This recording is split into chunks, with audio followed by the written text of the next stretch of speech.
always before going outside is you always want to make sure that the air quality is good, especially if you're compromised with your breathing. So if you have lung and heart disease, as well as sometimes high anxiety or anything else that can kind of trigger an exacerbation.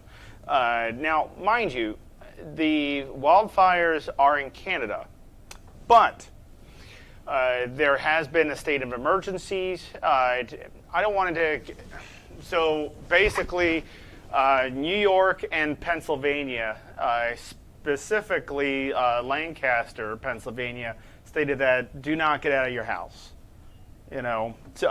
So we have some pictures to kind of show and tell about what it looks like over in another location, and we're going to talk about what to do about it. So, if you can, the second one right here, the Canadian wildfire smoke over U.S. New York issues. That second one over. Yeah, that one. So if you can kind of see how bad it is. You have some people not sure if they're wearing masks because of COVID or they're wearing masks because of the amount of smoke outside, but it is extremely, extremely hazardous to your health to try to breathe in that type of air quality. So the air quality is very, very poor, of course. If you have to go outside, of course, you want to try to prevent that as much as possible, but if you have to go outside, make sure you understand the route that you have to go to and how to get from point A to point B in as quick as possible timing. So we just want to be safe, and we want to be not just safe, but we also have to act smart. If you're going to be in your vehicles, one thing to do is in the cabin of your vehicles, you have a recirculation pump that prevents or tries to limit the amount of fresh air coming into the cabin of the vehicle. You would press that before going from point A to point B as you get in your car. Yeah, that's what I did. Yeah. It helped a little bit, but I could still smell it. Oh yeah, it does. It's not like 100%, but it does limit the amount. So that's why we say limited. So it limits the amount of that exposure coming into the cabin of your vehicle. Alex, if you don't mind, if there's anybody from New York watching or Pennsylvania, we're here in Maryland, so or we can Maine or Canada, anybody Maine, from that. Canada. If there's anybody from those regions watching, feel free to tell us what it's like for you, where you're at. We would love to hear from you. So I'm going to read the article. The Canadian wildfires in Quebec and Nova Scotia has significantly impacted air quality in the affected regions, posing health risks to general population, especially individuals with respiratory issues. The extended air quality advisory and code orange air quality concerns indicate the severity of the situation. Stay informed following the recommendation provided by local health authorities, and seeking professional medical advice are essential for safeguarding individuals' health during these challenging periods. Efforts to address the underlying causes of wildfires and mitigate their impact on the ecosystem and human well-being remain crucial for a substantial and resilient future. The presence of wildfire smoke has led to poor air quality, prompting health authorities to issue warning and advisories. The province has experienced elevated levels of air pollution due to smoke from the wildfires, leading to potential health risks, especially for individuals with respiratory issues. Health risks and recommendations. Risk for individuals with respiratory issues, individuals with pre-existing respiratory conditions such as asthma, chronic obstructive pulmonary disease, or COPD, or allergies are particularly vulnerable to these adverse effects of poor air quality caused by wildfires. Inhalation of fine particles and pollutants in the smoke can exacerbate their symptoms and lead to respiratory distress. Try to stay indoors and take precautions. In response to the compromised air quality, both articles recommended that individuals, especially those with respiratory issues, stay indoors as much as possible to minimize the exposure to smoke and particulate matter. Closing windows, using air purifiers, and avoiding strenuous outdoor activities are suggested measures to reduce the intake of polluted air.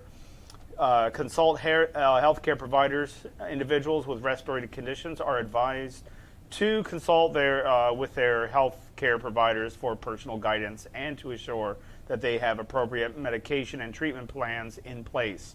Regular monitoring of symptoms is crucial, and prompt medical attention should be sought if symptoms worsen. So one thing that we definitely want to take away from this is writing down your current symptoms. If you find that the current symptoms are getting worse, check your oxygen, check your heart rate, blood pressures, anything like that. Also writing down how out of breath you feel, from 10 being the worst, and how much pain you feel, from 10 being the worst to 0 being the least, of course. So write down this type of data onto a piece of paper or onto a journal. And you can even write it down on a calendar. That's like on day 1 on Wednesday or something of the initial fire, let's say. You would just write down your symptoms. If you find that your symptoms are getting worse, then it could lead to possible exacerbation. Waiting till the last minute to do something is never the right thing to do, of course. We always want to make sure that we do the right thing. So, Alex, we have some comments here from Pamela and Michelle. Pamela says she's in Staten Island. Okay. And it looks foggy, like literally foggy out, with a bright yellow, and New York City was just orange. I mean, you can see it on the screen behind you. Yeah. That looks like Times Square. That looks like post-apocalyptic, like Mad Max, sort of like, you know what I mean? Yeah. And then I think it doesn't look really great at all. So we try to stay indoors as much as you can. I really sorry, but that a lot of people have to go through this, and it looks like it's affecting millions and millions of people. But try to stay indoors as much as possible. Until everything is kind of situated. Even after they kill out the fire, you still have those particles that can remain in the air for quite some time. Of course, we will need a lot of rain to kind of wash these things away and filter, as that's our natural filter in the world. So staying indoors as much as possible. If you have to go out, go out. I know there's probably a lot of people going to grocery stores. So just be cautious, especially if you're going into grocery stores. If you have to go to a grocery store, if you have to go to a pharmacy, to pick up your medications, just be very cautious. Just because there's going to be a lot of people, and if there's a lot of people, there could be other exposures that could succumb to you, and of course cause a lot of adverse problems, especially not just the smoke inhalation and pollution, but also the possibilities of ascertaining some type of bacteria or germ from person from close encounters. Do you want to pull up the map that we have? Yeah, sure. So the New York Times put up this map, and you can see it not only covers the East Coast. Oh yeah, you got Michigan, Wisconsin, Illinois. You have Iowa. I mean, it is all the way down to Florida. It looks like. You can tell it's really affecting New Jersey, Delaware, D.C., Pennsylvania, New York. Toronto, of course. I just wanted to show the key here to give everyone. Yeah, the high darker areas are the higher exposures, and you can see where that's at. You have a lot of them in Toronto and around the PA, Maryland, Delaware, D.C., and Virginia. So Gail actually has a question. Sure. She says, if I need to go out in the morning, I don't use my maintenance inhaler until I get back home. Is this okay? I think this is in relation to the. You want to stay prophylactic as much as you can. You want to, if you have to take a medication, let's say if you have an asthma-needed albuterol treatment, a meter-dose inhaler albuterol treatment, if you have to go outside, take it with you. And it might be a good idea to actually take a rescue inhaler before, take a medication dose, as long as it's warranted, but taking a dose before going outside if you have to go outside as preventative measures. If you don't want to do something like that, just do something as simple as eating an apple to reduce some of the histominal reactions. and that will reduce histamine reactions by 30%, as it's been stated. So, but if you have to go outside, then you have to go outside. But try to stay indoors as much as you can. And now, turning on your air conditioner or opening up windows, try to maintain and try to keep your windows closed. Air conditioners, of course, you use them, but as far as fresh air, just make sure if your air conditioning has I'm not sure what you would call it, but if it has something that introduces fresh air from the outside in, you might want to shut that off if it's allowable. Okay. You're talking about like the old, the ones you put in like a window. There could be those. They could be regular air conditioners. There are air conditioners that allow quality air to come in, but there are sometimes like the air pollution will cause a lot of problems, and a lot of them have a feature that you can shut that off, temporarily. But just like I said, just be very cautious. Humidity is going to be a huge impact, especially for the air quality inside your home. So keeping a humidifier will actually trap some of those particles, and as the weight increases in those particle sizes, they'll drop to the floor. So just be cautious, but humidity, keeping a humidifier going, air purifier, anything like that will actually help tremendously. So Jackie says that she's in upstate New York, and her airflow has been at 185 today, and she's been in exacerbation since Monday because of this. An exacerbation, yes. Did you notify your doctor about your exacerbation, or just any if you feel that you're going into an exacerbation, definitely consult with your doctor as soon as possible. Do not wait for the last minute. This obviously is. She did. She notified her doctor. Beautiful. Perfect. Very smart. Very, very smart. Now, so I wore a mask coming into work today. That's a great idea to wear a mask, but you also have to understand that those particle sizes, depending on the micron size of those particles, can still bring in, unless you're wearing a gas mask. And I'm not saying you have to go to that, do that, but honestly, I thought about it. I have my respirator mask for when I do art projects, and I was considering it. Yeah, so, if it's necessary, it's necessary, but it just depends on how bad the quality is. Just check with your air quality guide, go on the weather.com or something like that shows the air quality. We do have that feature on our website, so if you want to go to our website and go down to the air quality and click on that and making sure that you're in that area.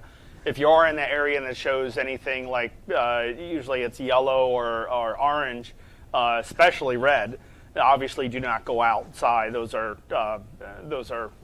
of course, bad signs. Not a good idea to go outside. I was talking to somebody coming in today from Oregon, he was from Oregon, yeah. And he said that they come across this all the time, but he's never seen it on the East Coast like this. Yeah, it's bad. It's bad. Look at the map. It's incredibly bad. This is Thursday. And then they're also reporting that air quality in New York hasn't been this bad since 9/11. Really? Yeah. Wow. Well, it's just nuts. It's definitely. Did I even say what caused it? I don't think so. I don't think that they. I saw an article that there was a, and mind you, this is an article. We're not sure if this is fact or not, but they said there was a helicopter with a flamethrower on it, and I don't know if that's true or not. I am looking that up now. Is what caused it. Regardless, it's a fire nonetheless. But I was just curious of what caused it, because that is a lot of smoke. That is a lot.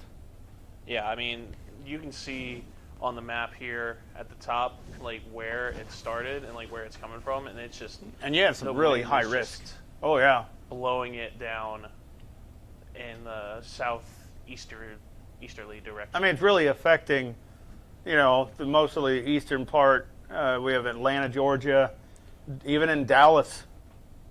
Wow. Yeah. All the way to over in Dallas. I mean, that's incredible. Mississippi, Atlanta, Tennessee, Kentucky, Virginia, Ohio, all those are in Missouri, Iowa, everything, Michigan, everything's affected. New York. Michelle says she's from Ohio. She says she doesn't. She also thinks that they have a lot of pollen in Ohio, and that's certainly not helping matters. No, because that even on the article, it's not just pollen that you're affected, but you're also affected by this. Like, this is not a good day to go outside, rather. My wife and I actually also had to cancel our weekend vacation. We got to do these little mini weekend vacations. And we had to cancel that because that was in Pennsylvania. Sorry, Pennsylvania. I would have loved to come up there. But, unfortunately, air quality does not look like it's on our side. This is huge. This is 413 acres across several provinces of northern Canada is burning as of Sunday afternoon. 413 acres. That's incredible. And about 26,206 people are under evacuation orders in the British Columbia, Alberta, Saskatchewan, Quebec, Nova Scotia, and the Northwest Territories. Just to kind of give everybody an understanding of, people may not see 413 acres as a lot. One bonfire, just one bonfire, and you put a tire into that bonfire, small little bonfire, you put a tire and let it burn, it'll actually affect the whole community in that region. Just that one bonfire in your house that would, let's say somebody was burning up a tire or something, would actually affect a large region. So that small little bonfire. Now we're talking about 413 acres. That's going to affect, of course, the whole Eastern Shore. Literally. And some parts of Central. They're just calling this just a wildfire. They're not saying that it's... they don't know what it's caused by? Correct. They don't know specifically. So that article, there are a lot of articles that are just, fictitious or just well, I don't think anything's been confirmed yet. I think they're more concerned about the air. We're not saying that the helicopter thing was false. It doesn't look like that's a fact. Yeah, that is not confirmed. Yeah, it's not been confirmed. Okay. So, yeah, stay safe out there. Yeah, everybody, please stay safe. This is obviously... This is unprecedented for the East Coast. Or not unprecedented, but it's uncommon for the East Coast. It's uncommon, but being prepared is always one of the best things you could ever do. It's just being prepared for things like this. In this case, it's kind of hard to be prepared for this, but besides face mask and, well, that's why you guys have us too, Now, so just to dispel it, M95 face masks, that would definitely help. Yes, that would help. Sense. And 95, they do help, yes. It all depends on the size of the particles, but yes, they would help. If you want a full-blown hazmat suit, you look like a bioengineer. Like going Marty into, McFly from Back to the Future? Yeah, something like that, or like looking like an astronaut, Anything like that, yeah. It seems like, it seems like a great idea, but just be cautious. Wearing hoods, wearing extra layer clothing, or wearing a suit, especially in heat, can actually cause a lot of problems, especially internally. I feel like the smoke is affecting people that don't necessarily have COPD or any respiratory issue. Like I know myself, like I don't have anything, and it's bothering me personally. I think it can bother. I mean, it's the body. You don't have to have COPD or lung disease to get this exposure, to feel symptoms of it. It can affect everybody. The body doesn't like to stay around that. I mean, do you ever take a match or something and put it right next to anything? The first thing they do is just scurry away from that area. It's like when they try to collect honey, they just put smoke, this type of smoke that gets the bees to fly out of the hive, So that's the same thing with any animal, any mammal, animal. If there's something hazardous, their response, their reaction is to get away from that area. In this case, it's pretty hard to get away from area because you're talking about thousands and thousands of miles that are affected. Even though the fire is 413 acres, which is massive. That's massive. 413 acres is massive. Yeah, I think if you look at we wish you all the best of luck out there. If you have to, like what we have to do, like right now in Maryland, we're being affected by it, but I'm sure there are other places that are heavily affected, especially New York, with those pictures. Those pictures that we saw were just incredible, insane. Yeah, just absolutely insane. I mean, I've never seen them cancel sporting events because of air quality. That's one thing. I know that's on a lesser scale, but that's just like something that like puts into perspective for me. Like I've never seen air quality be a reason to cancel a sporting event, and even indoor sporting events. Well, yeah, I mean, that's can't shoot goals if you're coughing all the time, right? All right. Okay, our next topic is facts versus fiction regarding COPD. So I want you to give your thoughts on these facts and this on these 5 facts and these 5 pieces of fiction. So sure. I'll go ahead and read them. Sure. And you can. I just want you to react to them. So, fact versus fiction about COPD. COPD is a progressive lung disease. COPD is progressive lung disease that gradually worsens over time. The damage of the lungs, which can be caused by smoking, prolonged exposure to lung irritants, or that respiratory disease, such as COVID-19, is irreversible. Early diagnosis and appropriate management can help slow the progression and alleviate symptoms. Okay, so obviously COPD is a progressive disease. It gradually gets worse over time. That's if you're not managing it. Okay, that's if you're not managing it. Damage to the lungs can be caused by smoking, prolonged exposure to lung irritants. That's true. That's very true. The only thing is that the body can repair. Just like organs can repair, but it doesn't go back to its like it was when you were first born or something like that. But they did a study, American Lung Association did a study of how many people got COPD by smoking cigarettes, and they found that 13% of the population that they studied, an actual study, meaning this is actually facts now, this is a fact, only 13% of the people that smoked all their life got COPD from smoking. Okay, but it doesn't mean that you should go ahead and smoke just because it's only 13%.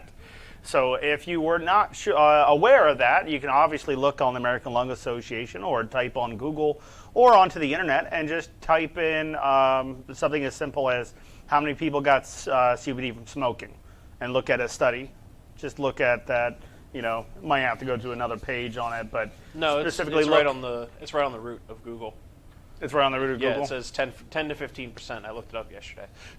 Yeah, it was at 13% average. Yeah, there was a conflicting report in an article, so that's why I was like, no, it's not. So, from lung irritants, from pollution, exposures, things like that, of course. And of course, lung disease specifically is progressive disease that can worsen over time. But that's if you're not managing it. So what do I mean by managing your symptoms, managing your disease? So it gets worse over time, but let's say you take somebody whose disease is worsening, and then they start doing respiratory muscle training, they're doing prophylactic therapy, bronchial hygiene, they're exercising, then of course it's not going to worsen. So let's look at a time scale of 10 years. Let's look at it at 10 years. You have a person that you have two people. One person that went for pulmonary rehabilitation and to a good pulmonary rehab, of course, like HRNs, that has a 98.7% success rate versus the average that has a 13%, 10% it's actually 10% satisfaction scores. Anyways, you go to a pulmonary rehab, you have that person go to a pulmonary rehab, they're increasing lung function, so their lung function is not dropping, they're increasing, which is a great thing to happen. Person's walking further. Obviously, their disease is getting better than worsening. See how that conflicts with that? Versus the person that didn't do anything about it. They kept just taking their medications, but they were not doing any activities. They were just staying sedentary as much as possible. Then that person, of course, in 10 years will get worsened versus the person who actually was being not just prophylactic but preventative, and that's kind of similar to itself. But you take two people in 10-year time frames. The one person was being preventative, person was taking their medications on time, but they're also incorporating exercises and breathing exercises and respiratory muscle exercises. And that person's not getting worse in 10 years. The person's actually improving. Versus the other person that just took their medications but did not exercise at all, did not do any type of respiratory muscle exercise, breathing exercises, anything like that. That person in 10 years obviously will get worse. Okay? Remember, medication is not a cure. There is no cure to it. Okay? But if you're looking to something as close to a cure, it's going to be close to exercise than anything, if there was a cure. Because you take 10 years, and you take somebody who's doing exercises, not just walking, but like respiratory muscle training and things of that nature, and that person's lung functions are increasing, they're not decreasing, versus the other person that's just not doing anything about it besides taking respiratory medications. That person's obviously going to get worse. The respiratory medications they're crutches, they're temporary solutions, but the disease is getting worse. There is no medication that fixes stiff lungs. There is none. There's no medications that cure anything as far as lung disease goes. So you're taking something that's just tries to prevent, manage, but it's not never 100%. So now we go to our next fact. Yes. Respiratory infections can be caused by various pathogens. Respiratory infections can be caused by a range of pathogens, including viruses, bacteria, and sometimes fungi. The most common viral culprits are rhinovirus, influenza virus, and coronaviruses. Bacterial respiratory infections may be caused by Streptococcus pneumonia. Thank you. Haemophilus influenza and Mycoplasma pneumonia. Thank you. No problem. Okay, so it's just sometimes fungi, which kind of triggers a couple red flags on me. So respiratory infections can cause various pathogens, caused by various pathogens. Respiratory infections can caused by a range of pathogens, including virus, bacteria, sometimes fungi. That's true. So that is true, but if you look at the National Institute of Health, NIH, or even the Center for Disease Control, if you look on their website and look at what's the percentage of people, let's take all the germs. It can include fungi, it can include viruses, bacteria, it includes all germs, okay? And you take all of them. What is the percentage that is harmful to you? From all of them, though. You're taking AIDS, you're taking this, you're taking that. You're taking all those into account. From every single one of those, viruses, germs, bacteria, just germs in general. Any types of pathogens. What is the percentage that is harmful to you? The answer is actually on NIH and the CDC, Center for Disease Control. So the percentage is actually less than 1% that is harmful to you. So not 100%, not everything is going to kill you. Okay? It's less than 1%. Okay? So, but no, the information on here is not that bad. It's not that bad. I'm not going to dispute that at all. It's not that bad. But not everything can kill you, but that kind of goes without saying. It all depends on your immune system. If you're immune compromised, then of course that plays a big factor on your condition and what the exposures would do to you, pathogens in relations to this. So, all right, what's the next one? The next one is environmental factors contribute to COPD. While smoking is one of the most significant risk factors, exposure to environmental pollutants such as secondhand smoke, air pollution, occupational dust, and fumes also contribute to the development of COPD. Non-smokers can develop COPD due to these external factors. So this must have been an older one, but they have been doing a lot more studies. We can still make this correct because of the studies are not. They're still in place, but a lot of the studies where they say, while smoking is the most significant risk factor, exposure to environmental pollutants such as secondhand smoke, air pollution, occupational dust, and fumes can also contribute. So yes, that is fact. And then the next one is COPD affects both men and women. COPD does not discriminate based on gender. It affects both men and women, although the prevalence may differ. Historically, more men have been affected due to higher smoking rates, but the gap has been narrowing, and COPD is increasingly affecting women. Okay, so that's true, of course. It does not discriminate at all. But in our program, we see more women than we do men in our program.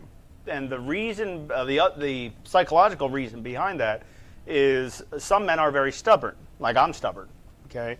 And they don't like to seek help unless it's absolutely necessary. So they keep waiting and waiting and waiting while while women are, very intelligent, and what they'll do is, as soon as they see a problem, they obviously don't want to let it get worse. They'll actually do something about it. But we do have a lot of men in our program, but we see that the average we see is about 70% women, while 30% will be men in a rehabilitation program. Yeah, a lot of, but again, that statement is actually true. Yes.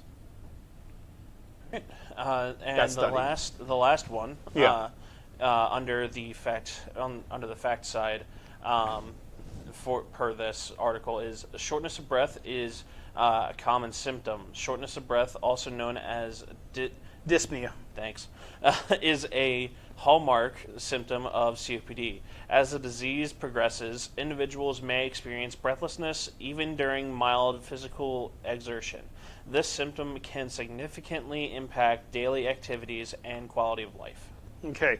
While the statement is true, it's one of the worst statements you could ever put out. The reason behind that is, let's say somebody doesn't have COPD. They've never been diagnosed. Okay. They assumed, but let's just say it has been diagnosed. Or let's take a person that has been diagnosed. They feel that every time they're short of breath, that is something to do with their COPD. They're thinking every single time. Nothing. They're not thinking about, I have to exercise. I have to get up and walk. And the person's not breathing very well with the walk. They're maybe holding their breath. They're doing Valsalva maneuvers. That person gets a little winded because they're not getting rid of enough CO2 out of their body, but they're thinking that they're out of breath because of COPD and not realizing that they're just a little out of shape.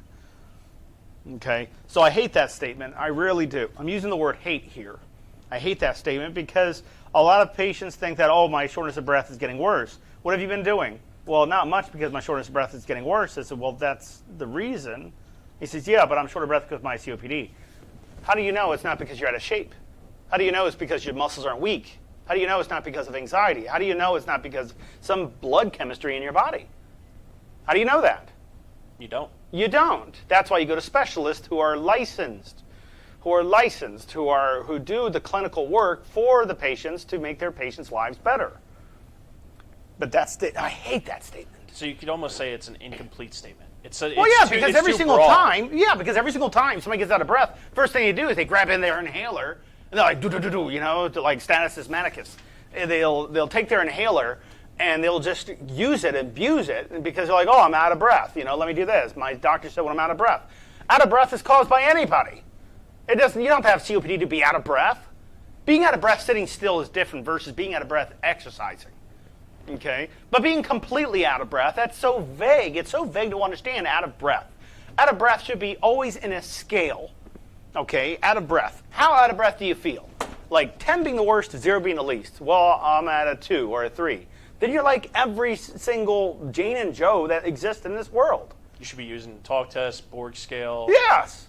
Anything other than just simply that. Yeah, if you're sitting still and you're out of breath, feels like it's at a 6, 7, 8, and you're not even exercising, that's different.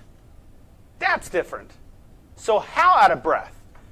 Because if somebody has a heightening work of breathing and and then somebody asks them, "Are you out of breath?" they would say yes. Well, why are you out of breath? Why? I just exercised, but I do have COPD. Oh, it's caused by your COPD. So it makes no sense. It makes zero sense because everyone's thinking that out of breath is caused by when you have lung disease. You know, people have that. They get triggered. Every time they feel a little work of breathing, they're like, oh, it's my lung disease. Oh, no, that's what my doctor says, it's my lung disease. Oh, it's my lung disease. They're thinking that. But as soon as the person who is not diagnosed gets a little work of breathing, okay, are they going to have people, let's say there's some people on the sidelines saying, oh, are you okay? You're out of breath. Is it you have lung disease? You know? They don't, no one ever really gets approached. You ever approach a kid that gets a little winded because they're exercising, they're playing out in the yard, and they're a little out of breath because they just ran and stuff like that? Would you go up to that person, that kid, and say, hey, I think you have COPD? And you don't have to smoke ever to get COPD. That's why the other statements, even though they're considered true, they're kind of misleading a little bit. Because not everybody gets COPD from smoking. You know what I hate? What statement I hate? What's that?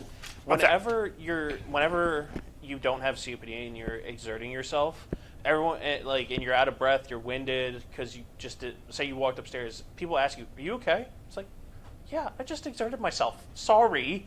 Well, yeah, it's just I'm not in shape. Sorry. There was a Ted Lasso show, and I'm not trying to promote, but the Ted Lasso show, and I remember Ted Lasso saw an article when he woke up. When he woke up, he got out of the building, out of his condo or his apartment or whatever. He got out, and he saw people reading newspapers saying that the reason why he walked out of one play is because of his anxiety. And then he walks by this barista or this person, and the person asks, "Hey, Ted, are you okay?" And he says, "Yeah, I'm fine." He says, "Are you sure?" It's like, what kind of thought process is that? Why would you say that to somebody? Why is it your business? Yeah, but I mean, if somebody has a genuine problem, that's different. Yeah. But if you have a problem, you don't go to somebody off the street. You go to a doctor. You go to a clinical advisor. You go to somebody who's licensed to treat patients. Or better yet, if you're having a problem, you will say something. Yes, of course. If you have a problem, you say something. Exactly. All right. So now we get into the fictitious statements, and I have a feeling you... And everybody, keep the questions going. We'll answer those questions in just a little bit. Is there anything else that may cause CO2 besides not exercising? Well, that's... CO2 is always produced in the body. Yeah. CO2 is always produced in the body. So it's for somebody to say that, hey, I want to get rid of all my CO2, that's not going to happen. You're a carbon-based life form. It makes no sense. If I got rid of somebody's CO2, all of it, they would die. Okay? You automatically, the body when you breathe, always produces CO2. Yeah, when you breathe, you breathe out CO2, and what you inhale the oxygen. That's the thing with everybody associates that with trees because they feed on CO2. Yes. Trees and plants, but yeah. In terms of the first fictitious statement, what is under still the a great category? Question though, by the way. Yeah. What is under the fictitious category. COPD is a contagious disease. Nope. False. All right. I didn't even get to finish that. It's not. I already know. It's not contagious. Yeah. There's, like, why would... I don't understand how that would even be a thought, to be honest. Yeah, COPD is not contagious. It's a progressive disease due to lung damage in the body. Yeah, you can't catch COPD. You can catch a cold from somebody. You can catch a germ from somebody. That's different. But COPD, no. You can't get COPD from somebody else. Ooh, this is a good one. Only older individuals can develop COPD. Nope. I've seen people with end-stage COPD at age 20s. Well, also, in their 20s. Asthma itself is a form of COPD, and like early. The later descent of asthma is. Yeah. So so you could be a kid and have really bad asthma. Yeah, of course. That be considered alpha-1 antitrypsin deficiency syndrome. That affects everybody. Cystic fibrosis. I've never seen. It's very rare to see somebody over the age of 25. It's rare. Over the age of 25. Okay? People with cystic fibrosis, they get that as a kid. So that right there just falsifies that statement. It's completely false. But yes, it's good to dispel that. Only adults, no. No. Yeah, that's not. It's not just old people. It's not just an old person everybody. disease. COPD is untreatable. Yeah, we know that's not true. Yeah, that's a ridiculous statement. COPD is untreatable. Yeah, that's why you think we're. What's the point of having a pulmonologist, and what's the point of having a respiratory therapist? What are we doing here? Going Alex? to school. Yeah, what's the point? Yeah. If it's untreatable, then what the heck are we doing? That's the most ridiculous statement I've ever heard in my life. COPD is very treatable. Very treatable. If you don't know what you're doing, then it's very hard to treat it. Yeah. If you go to a specialist, then it's always treatable. We talked about this a little earlier. All smokers will develop COPD. False. We just stated that. 13% of the people who smoked 2 packs a day for over 20 years, only 13% got COPD from smoking. So not all smokers get COPD while smoking. Now, I don't understand how this one would be a thought, but it is. Oxygen therapy worsens COPD. It says under it, oxygen therapy is a beneficial treatment for individuals with advanced COPD and low oxygen levels. It helps improve oxygenation, reduce breathlessness, and enhance overall well-being. So that's very conflicting. It's very conflicting. The reason why it's conflicting.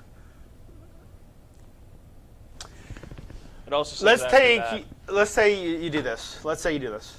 Some people can wear oxygen just because they have heart disease, nothing to do with their lungs. But let's take this. You have somebody who's very out of breath, okay?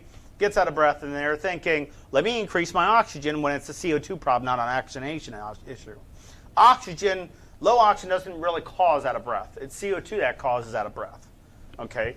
So, if somebody breathes very shallow, it goes without saying, if somebody breathes very shallow, their oxygen level is going to be low because they're not bringing enough oxygen into their body. And because of that shallow breathing, they're supposed to be getting rid of a lot more CO2, but because they only inhale shallow, they can only exhale shallow, like a little bit. Meaning somebody that breathes shallow, their oxygen levels will be low, their pulse rate will be high. Okay? Now, oxygen therapy. So let's talk about this a little bit more in depth.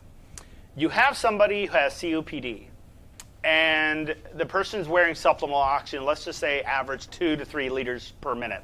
The person's wearing a nasal cannula. That person increases their oxygen levels, their oxygen intake, from 2 to 3 liters up to 5 to 6. Okay, so they increased it by about 2 to 3 extra, maybe more, because the person's feeling out of breath, and they didn't realize, they're not realizing that out of breath is not caused by low oxygen, it's caused by CO2.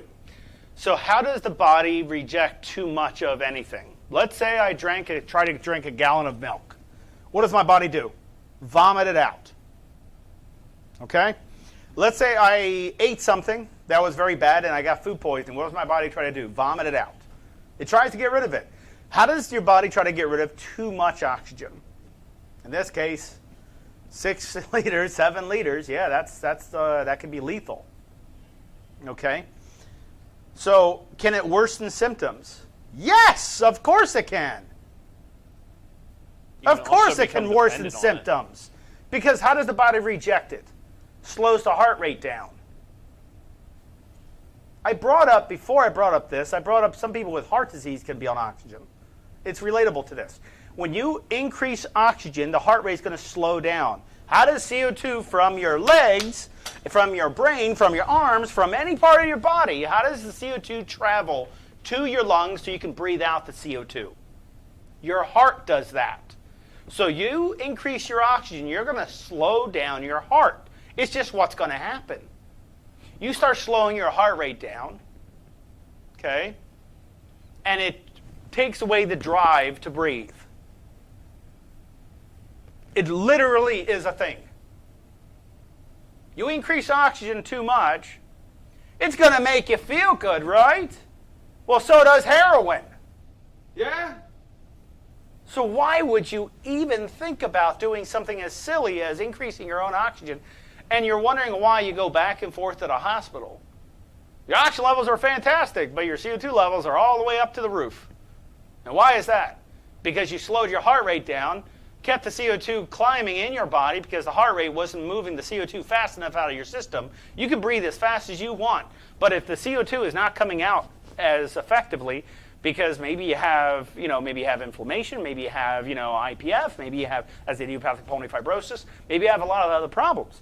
But the thing is that you increase oxygen too high when it's not recommended by your doctor, as your doctor actually put in place a prescription, because oxygen is a medication, because too much of it will kill you.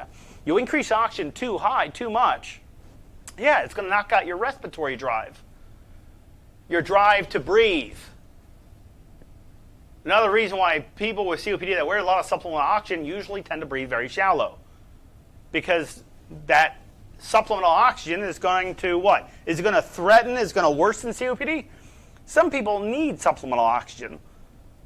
Well, some people, they need the supplemental oxygen, abuse it. And then you have people that think, oh, let me use it when I feel like I need it. And when do you feel like you need it? How do you know you need it? With a pulse oximeter? You are not a doctor. You are not a respiratory therapist. And if you are, you would know very well from experience not to do something as silly as that. You do not increase your oxygen. I don't want to see you go into the emergency room with an oxygen level of a 210, which I've seen before, 210 if not higher, PO amount, with your heart rate going all the way up, CO2 levels above 45. It's maybe 60, 70. Your pH is dropping all the way down. You're going to acute or chronic respiratory failure, and you're wondering why. It's because you're not getting rid of the CO2, so I hate that. I really do, because it's very conflicting. There are people that need supplemental oxygen, but there are people who need supplemental oxygen that abuse their oxygen, and they go back and forth at a hospital, and they could stop that from happening by not doing something as silly as that. Well, the end of the statement here really backs up what you're saying is when prescribed and used correctly, oxygen therapy does not worsen COPD symptoms. That's true. I've heard Mel, Shannon, everyone that is a respiratory therapist here or has all agreed and all have said to me, oxygen is a drug. It's not. It's nothing to do with us. It's written in the textbooks. Yeah, it's written in law. It's a law. Yeah. It's nothing. There's no other way around it. Yeah. It's a law in place. That's why when you get educated, you don't go to any Joe Schmo. You get the necessary requirements to be licensed in that discipline field. Yeah. In this case, respiratory. Pulmonary rehabilitation. Yes, the guidelines are specifically written because that's what they found is necessary, what's helpful for those patients to live. Yeah. That's why they make them. Oxygen, of course, oxygen is a drug. Yeah. Whoever thinks that needs to get another brain. I don't think people think about that though. I think they think I need to breathe. So they're thinking they're thinking drugs as pills. Yep. They don't realize gases are drugs too. Yep. Too much of it will kill you. Yep. You don't go into a hyperbaric chamber thinking that, oh, it's okay. Let me just pump it up to, let's put it up to a bar of 10. Let's put it up to a bar of 10, which is about equivalent to 330 feet down into the water of an ocean. And let me just do what I want. Yeah, let's blow your eyes out of your sockets and explode your body. What a great idea that is. Well, that uses pure oxygen to do that. Yeah, I was about to say, you also have...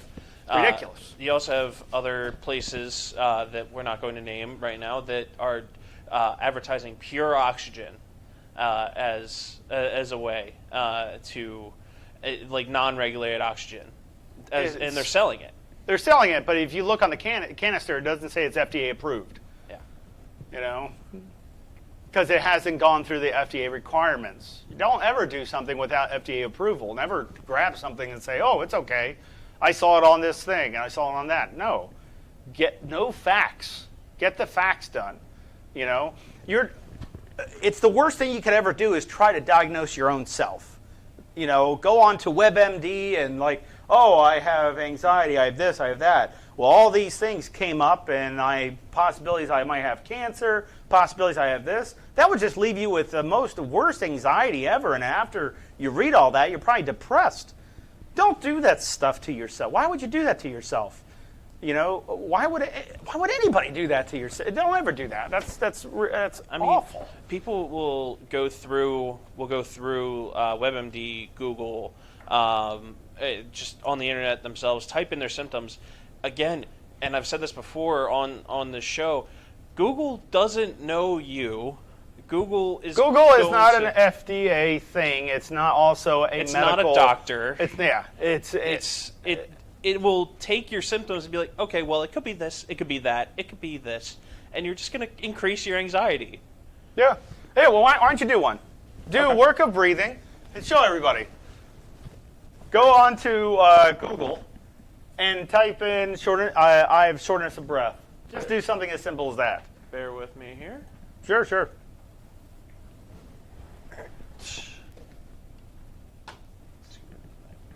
And everyone seen this? Yes. Good. Okay. On the search engine, say shortness of breath symptoms.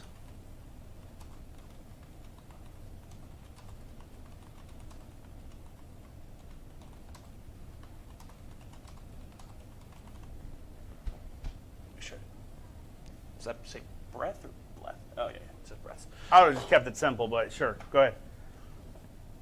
Cause of the shortness of breath. Okay, hypertrophic cardiomyopathy. Let's see, why do I get short of breath? Quickly find it in seconds. Let's see, if you struggle with your breathing for a while, don't ignore it. See your general practitioner. It is likely you have a long-term condition such as obesity, asthma, chronic obstructive pulmonary disease, which needs to be managed properly. So it doesn't say, if you find anything that says I'm just out of shape. I just worked out today, and I felt a little winded, but it has nothing to do with... Look at this. Look at what's highlighted, such as obesity, asthma, or COPD. It's giving you options. It's not giving you anything like... It's not going to give you anything specific. 204 million results. Let's look at this. 12 medical reasons. Pneumonia is one. Oh, yeah. I think I scrolled down. I got to click. Next page. Asthma. Oh, my gosh. COPD. Lung cancer. Oh, yeah. Look at that. Oh, yeah. Pneumothorax. Especially tension pneumothorax. Hemopneumothorax. Pulmonary embolism. If you had a pulmonary embolism, you're close to dead. Anemia. Yeah, I mean, it could. Yeah, sure. All these things can be contributed, but it's not taking away one exact thing. Could you just be a little out of shape? Could you be out of shape? I mean, General anxiety disorder. Yes, of course anxiety causes it. Brain consumes 30% of every breath you take. I never saw I worked out. Yeah. Just exercised. That was no exercises. It just, all it shows is that, you have pleurisy. You have your visceral and parietal pleura that's rubbing against each other. You have double membrane lining in the inside. That's pleurisy. But pleurisy, pleuritis, is the inflammation. It's caused by, it can be caused by a bacterial infection, whatever. But basically, the visceral and pleura, the lining of the lungs, you have a phospholipid that lines them. So there's a phospholipid. It's an oil. Lipids, Lipids, lipids are fats, waxes, and oils. So this is a phospholipid, so it's an oil base. It prevents the friction of the constant movement of the lungs and the heart. So the heart has linings just like the lungs do. Not as large, of course, but just like it, has visceral and parietal pleura. And we're talking about the cardiovascular sac. So in the lungs, same thing. This job is to prevent friction. When the lining inflames, like pleuritis, it causes a stabbing feeling, like you're being stabbed on the side. So usually when somebody breathes in deep with pleurisy, they'll breathe in. I feel like they just got a stabbing, like they've been stabbed on the side of their torso, around their lungs. That's pleurisy, okay? But nowhere on that list did you see out of shape. I just ate too many carbohydrates. Yeah. I'm just tired. I nothing drank like some that. milk. All sorts of things or that dairy. Could be caused. No, it's cancer. Oh, it's COPD. Oh, it's this. Oh, it's that. Even if you have COPD, you can still be out of breath because you're out of shape. Nothing to do with your lungs. Take off all of our patients. Look at all of our patients.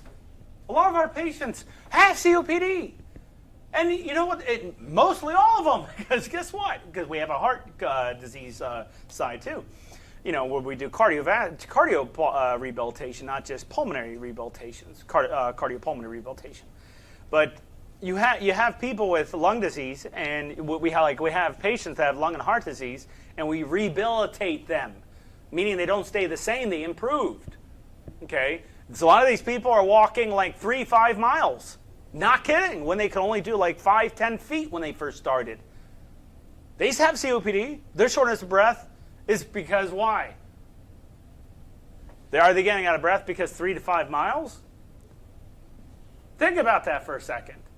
Are they getting out of breath because 3 to 5 miles? They're getting out of breath. It's because they're out of shape. Okay. Yes, if somebody's breathing very shallow, they're not increasing. Their lung functions are decreasing, and the amount of CO2 coming out is not as effective. Not sufficient, then we fix the problem. We stretch out the lungs. We do, recruitment. We do, prophylactic measurements. Prophylactic means taking medications on time, being preventative, being prophylactic. So. The point that that Alex is saying is, you've got to be aware when you're searching things that just because you look one thing up does not mean that you're going to get the right answer. You're not going to get... Oh, it's just absolutely absurd. The best answer you'll get is from a doctor, or in this case, a pulmonologist, respiratory therapist, somebody that went to school, that has a degree, that has gone through... Nurses, fantastic, anything. I mean, occupation, physical therapist.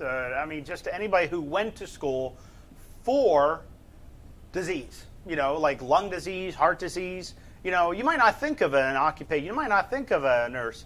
But they're fantastic at what they do. These are clinicians. Nurse practitioners. Physician assistants, PAs.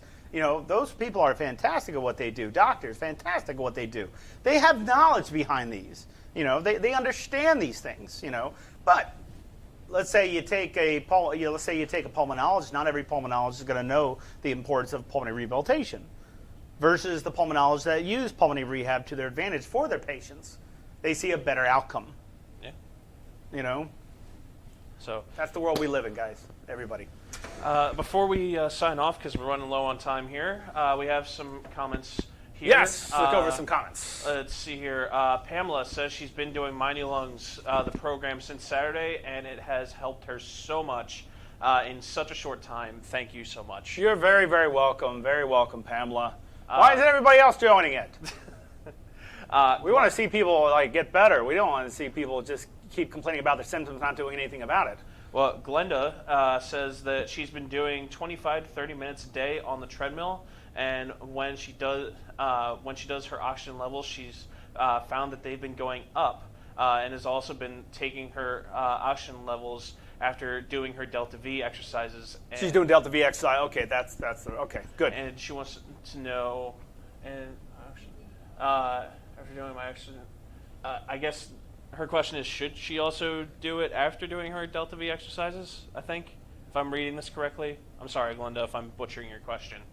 Well, I mean, as long as you're exercising for more than 15 minutes a day, if not 25 minutes a day, and you're exercising, but always make sure that you're incorporating respiratory muscle training like with the Delta V.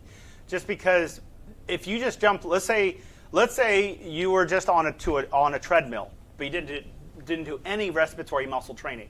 You know, you're not increasing lung volumes, you're not increasing lung functions, and you're just on a treadmill. Well, that's going to exercise your legs. You know, that's not going to fix your lungs. You know, you're fixing your legs up to be stronger, to be able to do a lot more, but you're not fixing the problem. The root of the problem is you're getting out of breath, right? That's the main problem. You're getting out of breath because of what? Too much CO2 not coming out. You know, too much CO2 building up in the blood, and you're not getting rid of enough. You know, so we have to fix that by doing respiratory muscle training. But yeah, just treadmill exercise wouldn't work. I've done that before. You know, when I first started, when I was a rookie. You know, and because I was going off what everyone else was doing, and everyone was just putting them on bikes and treadmills. But I was like, where is any of the in pulmonary rehab? Where is the respiratory muscle training? You dared to ask the question. Yeah, and guess what happened? The president of the president of the company I was working for was like, then we need a better pulmonary rehab, and they made me the director, and I was director for over 10 years, and I mean, from Northwest, everybody, Carroll Hospital, everyone knew me. You know, what was funny after I resigned to build these companies, when I resigned, a few years later, they still thought I was with this company, this rehabilitation center, because the rehabilitation center was advertising that I was still there, and so they thought they were, you know, but of course that stopped. Yeah. So this is one interesting question. Sure. Or one interesting statement, I should say. All right. From D. She said, "Everyone said move to the desert. You will breathe better." She says, "Yeah, right. My allergies have gotten so bad here." So the reason I said that's interesting is because my my future father-in-law, he said that because he has asthma, when he was growing up, his parents wanted to send him to Arizona. Because the myth was, oh, he won't have any issues there because of the dry air, dry everything. So no, you'll have issues anywhere. It's just. I mean, you won't have it as incredible. bad, you know, maybe, but you'll still have issues. I just find that incredible. Yeah. That used to be the solution. But Alex, that is all we have time for today. All right. Everybody stay safe. If you are encountering the smoke out there. Yeah, please be safe. And if you need any suggestions, helps, anything like that, please don't refrain from calling us. Call us if you need us. Okay? Remember to like and subscribe, and also give us a share and a follow on all of our social media platforms. Absolutely. Thank you guys so much. Thank you very much, everybody. Bye-bye.